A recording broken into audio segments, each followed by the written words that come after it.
নমস্কার, দেখছেন কলকাতা টিভি। আপনাদের সঙ্গে আমি মধুবন্তী। শুরু করছি সংবাদ সারাদিন। আর শুরুতেই যে খবরে নজর রাখবো, আজই ভারতে ফিরছেন মুম্বাই হামলার অন্যতম চক্রী তাহাউর রানা। বিশেষ বিমানে রানাকে দেশে আনছে এনআইএ এর তদন্তকারী দল। বিস্তারিত জানবো, সরাসরি কথা বলবো। আমাদের সঙ্গে রয়েছেন আমাদের প্রতিনিধি অঙ্কুর ভট্টাচার্য। অঙ্কুর দা, যেটা এখনো পর্যন্ত জানতে পারা যাচ্ছে, আজকে রাতের একটি বিশেষ বিমানেই ফিরতে চলেছেন তাহাউর রানা।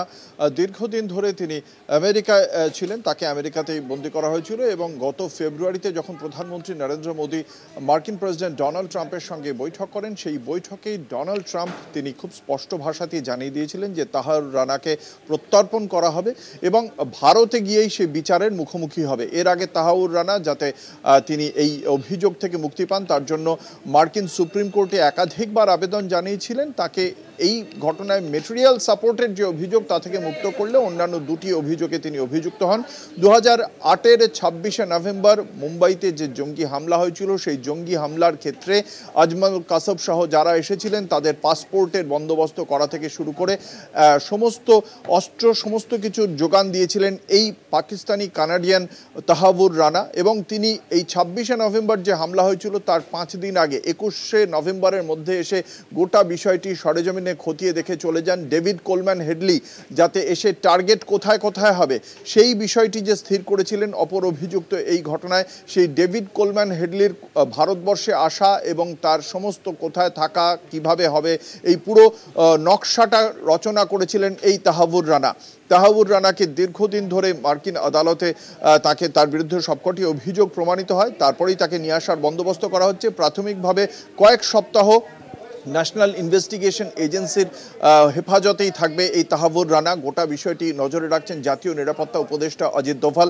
এরপর নয়াদিল্লি এবং মুম্বাই দুটি জায়গায় দুটি জেল বিশেষভাবে বন্দোবস্ত করা হয়েছে এই তাহাউর রানার জন্য। তবে অত্যন্ত গোপনীয়তার সঙ্গে গোটা কাজটি করা হচ্ছে। মার্কিন যুক্তরাষ্ট্র থেকে এই যে ভারতে আনার প্রক্রিয়া, এর মাঝেও একটি অজানা জায়গায় কিছুক্ষণের জন্য সেই বিশেষ বিমান বিরতি নেবে, তারপরেই ভারতে আসবে এবং ভারতে হয়তো মধ্যরাতের দিকে আজকে আসতে পারে এই বিশেষ বিমান। এবং তারপরে এনআইএ হেফাজতে থাকার পর তারপরে তার বিচারের বন্দোবস্ত করা হবে এবং এনআইএ হেফাজতে থাকাকালীন তারপরে নয়াদিল্লির জেলে থাকবেন না মুম্বাইয়ের জেলে থাকবেন সেই বিষয়টিও কিন্তু গোপনীয়তার সঙ্গে রাখা হয়েছে। তবে এই মুম্বাই হামলার এই চক্রীকে দেশে ফিরিয়ে আনা, মার্কিন যুক্তরাষ্ট্র থেকে প্রত্যর্পণের বন্দোবস্ত করা, এটা অবশ্যই একটা কেন্দ্রীয় সরকারের অন্যতম বড় সাফল্য। 2019 সাল থেকেই এই প্রসেসের মধ্যে ছিল। নয়াদিল্লিতে কেন্দ্রীয় সরকার এবং এনআইএ এর পক্ষ থেকে এবং ভারতীয় বিদেশ মন্ত্রক এবং গোয়েন্দারা যাবতীয় তথ্য প্রমাণ দিয়ে এটা প্রমাণ করেছেন যে এই তাহাউর রানা ঠিক কীভাবে যুক্ত ছিলেন এই মুম্বাই হামলার ঘটনার প্রেক্ষিতে।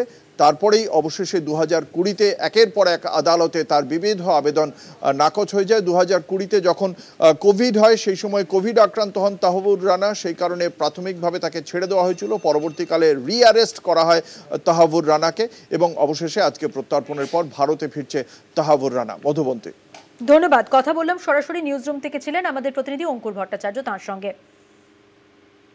আজই ভারতে ফিরছেন মুম্বাই হামলার অন্যতম চক্রী তাহাউর রানা। বিশেষ বিমানে রানাকে দেশে আনছে এনআইএ তদন্তকারী দল। 26/11 হামলার অন্যতম জঙ্গির জন্য প্রস্তুত রাখা হয়েছে দিল্লি ও মুম্বাইয়ের দুটি জেল। জাতীয় নিরাপত্তা উপদেষ্টা অজিত ডোভালের তত্ত্বাবধানে দেশে ফেরানো হচ্ছে রানাকে। প্রথম কয়েক সপ্তাহ রানাকে এনআইএ এর হেফাজতেই রাখা হবে, এমনটাই সূত্রের খবর।